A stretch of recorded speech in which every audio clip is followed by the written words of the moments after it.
Oi gente, apareci de novo. Dessa vez para falar sobre um livro que eu li recentemente, da Virginia Woolf, Os Anos. Esse é um livro não muito conhecido da Virginia, inclusive temos uma escassez de tradução em mercado no momento, né?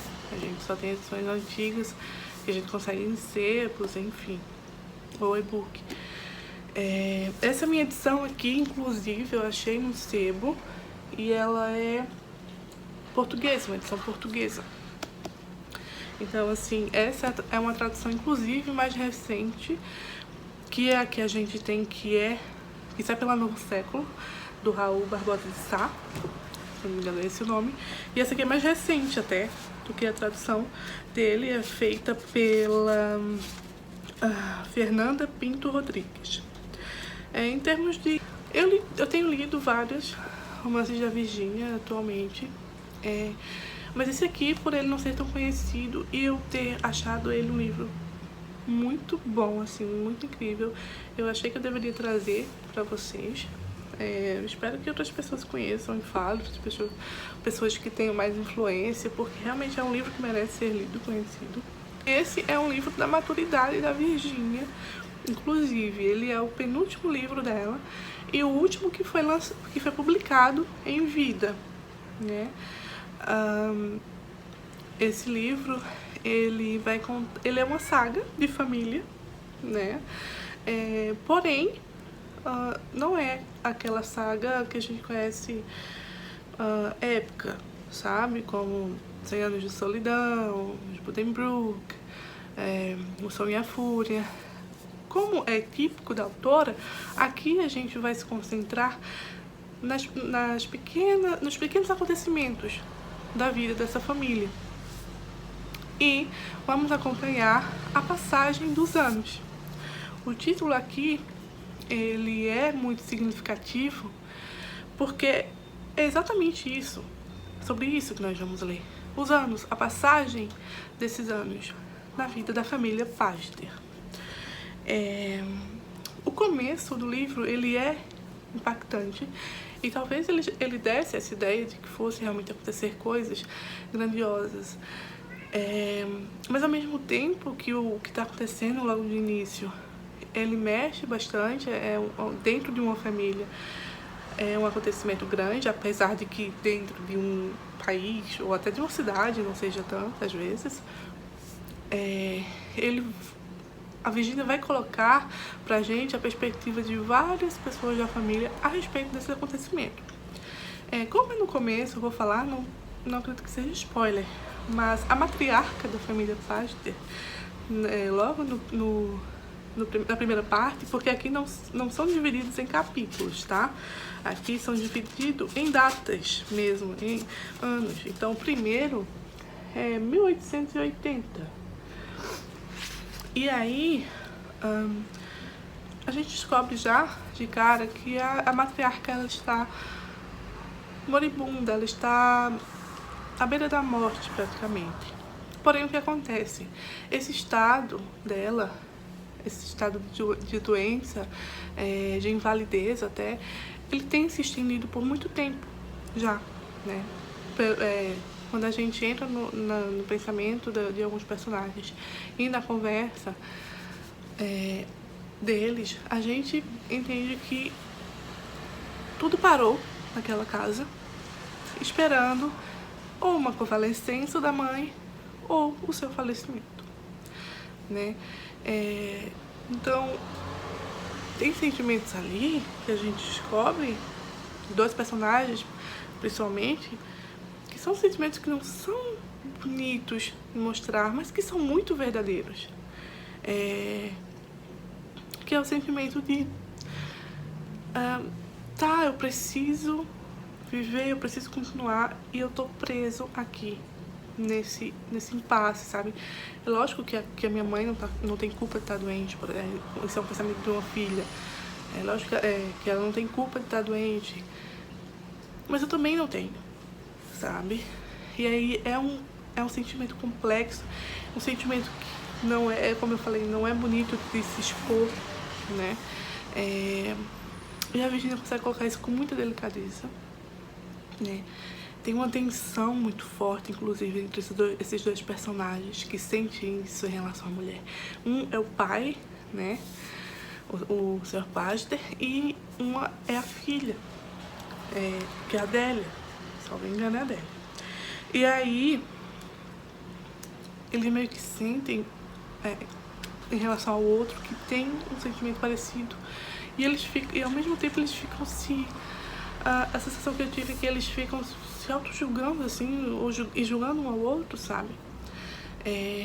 Enquanto isso, tem filhos que estão longe, né? Alguns estudam fora, outros... Nem todo mundo tá ali, no núcleo da família, sabe? Então, vamos tendo um pouco sobre cada personagem, já de cara, e nesse contexto tão específico e tão tenso. Quando a gente passa de uma data para outra, né? De um ano para outro, porque ele pula, ele não vai todos os anos certinhos, tá? Ele dá alguns saltos, às vezes de 1 ano, às vezes 10 anos, às vezes mais. Então, quando a Virgínia entra nessas novas partes, a gente não tem como uma recapitulação. Agora passaram-se tantos anos e aconteceu isso, isso, isso. Não, é como se fossem recortes. Temos o recorte do ano tal, naquele período tal. O único que difere é realmente o primeiro, tá? O primeiro realmente ele dá uma abarcada em alguns momentos, alguns dias até, eu diria. Enquanto os outros são momentos específicos daquele ano. Uma tarde de um mês de junho do dia tal. E aí vai falar, pode aparecer vários núcleos, só que sempre naquele momento. E a partir daquele recorte é que a gente pode tirar o que foi acontecendo ao longo desses anos que se passaram, né? Desse pulo. E por mais que possa parecer que seja difícil de captar, não é. Você consegue realmente entender. Se você não pegou uma coisa agora, no próximo ano você consegue descobrir o que aconteceu. Por exemplo, algum personagem que você gosta muito, que apareceu, e aí passa alguns anos e ainda não apareceu. Em algum momento aparece e você vai descobrir o que aconteceu com esse personagem. Uma coisa marcante também é que no começo de cada entrada de ano, a Virgínia ela faz uma descrição sobre o clima, como posso falar, as estações, né, da Inglaterra nesse período. Inclusive, essas entradas são das coisas mais bonitas que tem nesse livro, né? Aqui, na entrada tem aquelas frasezinhas, né, de jornal que diz que este é o romance mais rico e belo de Woolf. Olha, não sei se mais rico, mas acho que um dos mais belos, sim, porque a maneira como ela faz essas descrições da natureza, a Virgínia tem uma descrição da natureza muito incrível, muito bonita. E aqui, por ela estar sempre presente, parece que a gente vai passeando por entre as estações. E aí, essa questão, essa natureza sempre envolvendo tudo, ela é muito presente, não só nesses começos, mas ao longo da narrativa também. Tem passagens muito bonitas envolvendo a natureza. Eu separei uma delas aqui para ler para vocês sentirem um pouco a escrita da Virgínia nesse sentido, aqui nesse livro. A chuva fina, a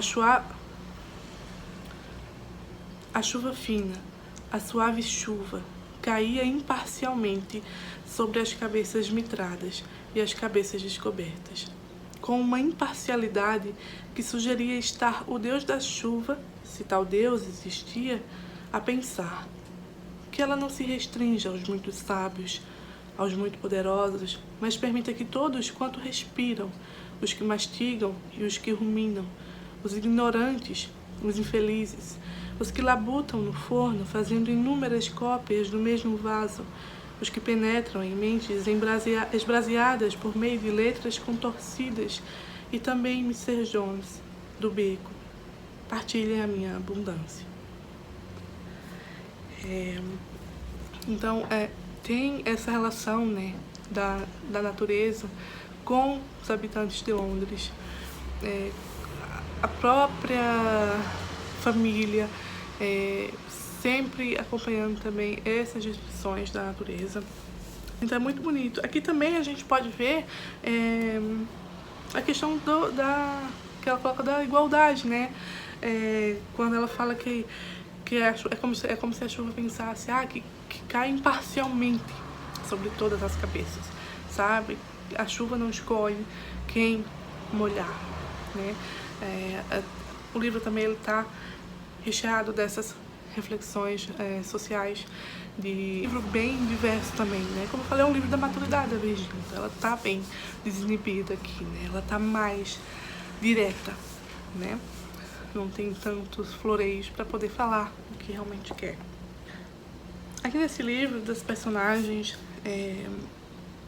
não poderia dizer realmente, com certeza, protagonistas, né, da história, mas eu acredito que existem alguns que se destacam. A que mais se destaca, talvez ela pudesse ser considerada uma protagonista, mas eu realmente não saberia julgar se é a Eleanor. A Eleanor é a filha mais velha dos Pastor, e nós temos ela desde o primeiro ano, e no começo eu particularmente fiquei meio assim, achei que ela era meio, talvez ela fosse uma personagem mais conservadora, mostrar esse ponto de vista, né, da época. Bom, eles são personagens de sua época, tá? Alguns talvez um pouco mais, né, transgressores, mas é um livro, né, do seu tempo também, né? Então tem esses personagens para serem um gancho, assim, dizer, estamos aqui nesse, né, em 1880, em 1890. Então, e podemos ver com isso também a mudança no pensamento de alguns personagens. A Eleanor, inclusive, ela cresceu muito pra mim na história. Ela não era das minhas preferidas.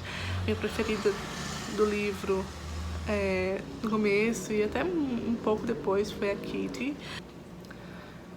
Mas que é uma personagem que ela teve um desfecho que me deixou de coração meio partido, assim. Nada trágico, assim, mas a vida, sabe? E tem o Edward, que é o filho mais velho dos Pastor, né? Tem também como fosse a governanta, também uma personagem, essa sim, uma personagem mais do seu tempo, assim, com as raízes até de anos anteriores, porque ela já é de idade, né? Então a gente vai vendo muito esse amadurecimento dos personagens. E aí, lógico, aparecem personagens novos, né? Filhos, sobrinhos e etc., que vêm trazer outras perspectivas para essa narrativa. Sempre a Virginia colocando a posição das mulheres na sociedade, como elas se impõem, quando elas podem se impor, né? Como eu falei, a Kitty, ela foi minha personagem preferida de cara, assim. Ela tem uma cena no início que me lembrou muito uma personagem em uma cena, inclusive, né, acho que um capítulo inteiro, de Os Buddenbrook, do Thomas Mann, que também é a saga familiar, né? Que é quando você acha que aquele personagem vai ter um momento de quebra e vai romper com aquelas amarras sociais, familiares, e aí aquilo não vai pra frente, sabe? Por algum motivo, cada uma vai ter um motivo específico aí, e isso meio que dá uma quebrada de expectativa. mas traz muito a reflexão, né, do porquê não houve isso, e como é triste que não houve, né?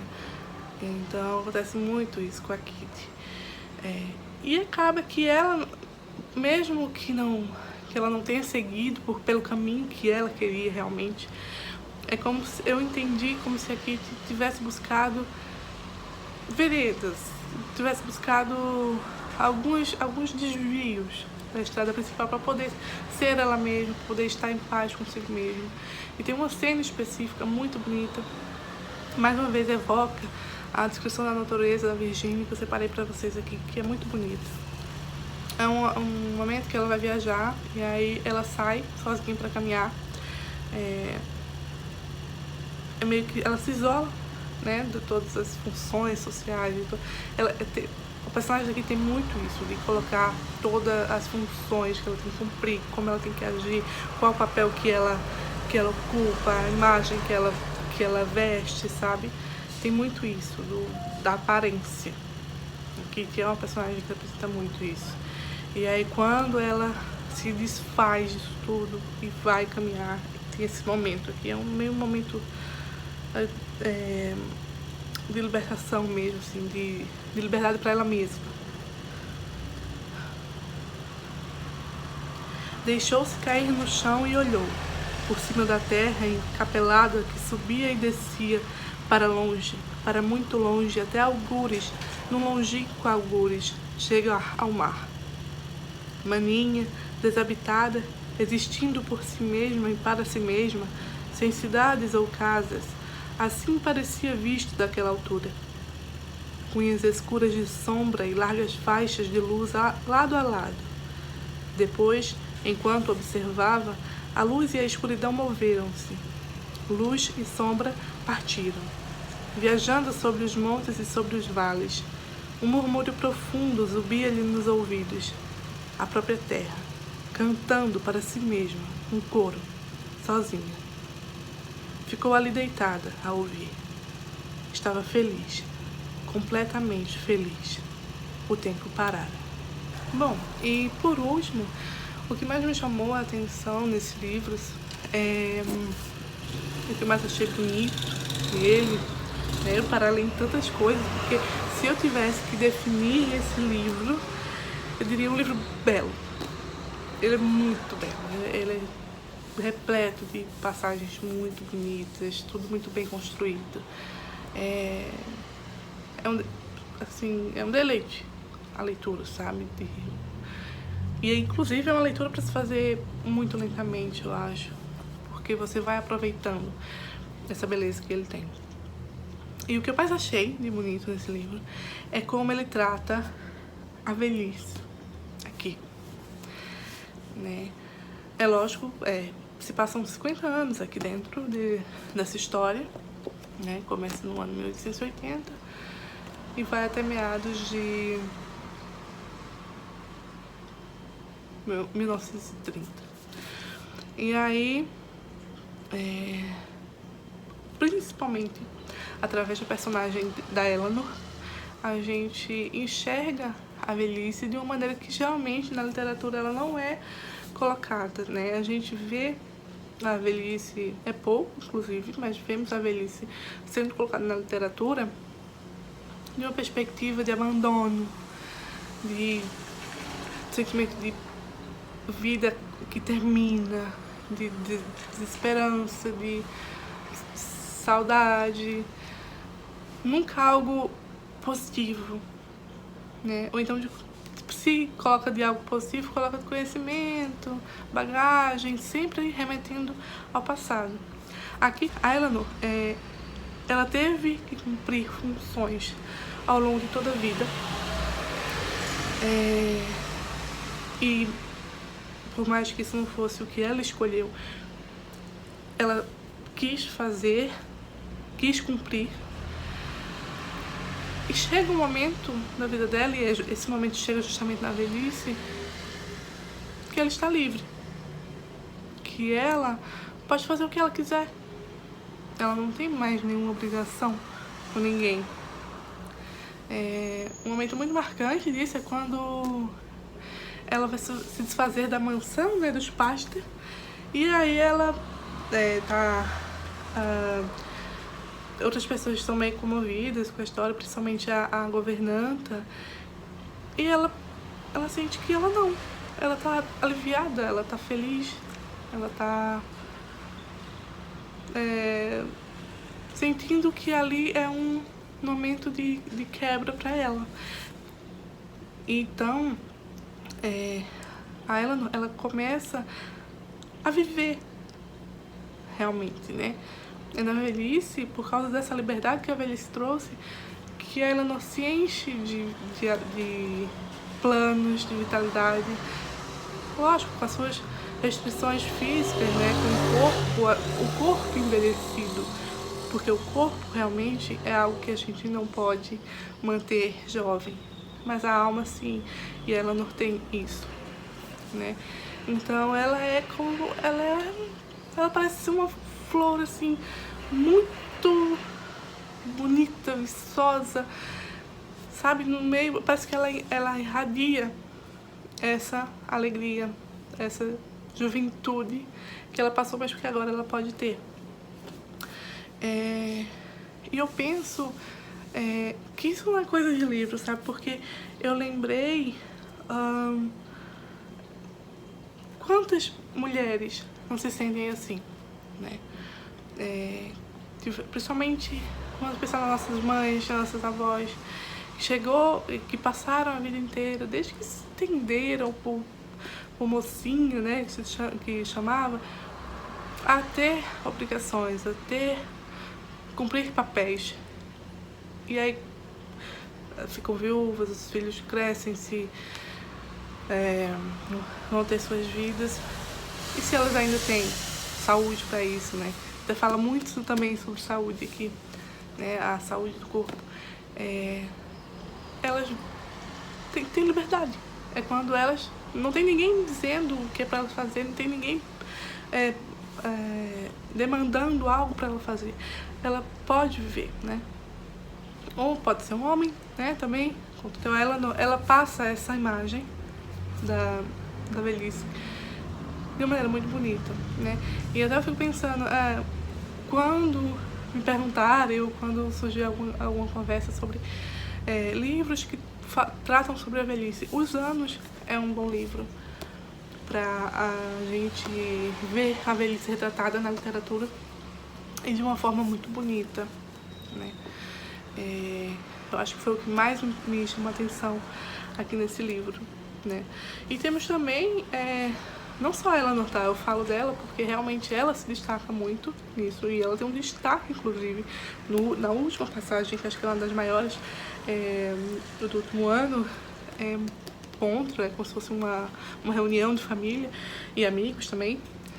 E nesse encontro a gente vai ter muito essa perspectiva da Eleanor, a gente vai entender, e vai ter também dos outros familiares da família também. Então temos também a perspectiva dos jovens a respeito dos idosos, né, dos mais velhos. E eu fiquei pensando assim, caraca, como a gente pode ser cruel, né? Como um jovem pode ser cruel no seu julgamento de uma pessoa mais velha, né? No seu tratamento para com uma pessoa mais velha. Não cruel no nível, ao invés de aprender, né? Tentar tirar alguma coisa de bom, algum ensinamento com essas pessoas. É algo a se pensar também, a gente ver essa perspectiva aqui. Pode não ser tão legal, né? Dos mais jovens a respeito dos mais velhos. Tem a Kitty, a gente vai saber, né, o desfecho da vida dela e tal, como ela se sente em relação a isso. Como eu falei, não é nada trágico, é a vida, né? A vida acontece para todos ali. E aí, para encerrar, eu vou trazer um trechinho de um pensamento aqui da Eleanor, que vai dar um pouco esse entendimento dela, desse fascínio que ela passa a ter pela vida quando chega na velhice. Tem de haver outra vida, pensou, recostando-se na poltrona, exasperada. Não em sonhos, mas sim aqui e agora, nesta sala, com pessoas vivas. Tinha a sensação de estar à beira de um precipício, com o vento a soprar-lhe o cabelo para trás. Estava prestes a apreender alguma coisa que lhe escapava. Tem de haver outra vida, aqui e agora, repetiu. Esta é demasiado curta, demasiado incerta. Não sabemos nada, nem mesmo a respeito de nós mesmos. Estamos aqui apenas a começar, pensou. A começar a compreender aqui e ali. Curvou as mãos no regaço, como Rose curvara as delas à volta dos ouvidos. Manteve-as assim, sentindo que queria capturar o momento presente, obrigá-lo a permanecer, torná-lo mais cheio, mais e mais cheio, com o passado, o presente e o futuro, até ele resplandecer inteiro, luminoso, pleno de compreensão. Bom, é isso. Fica aqui a minha recomendação muito grande para que vocês conheçam esse livro. Não tenham medo do tamanho, não tenham medo, inclusive, das técnicas que a Virginia usa, tá? Ela tá bem suave aqui, eu diria. Tem, sim,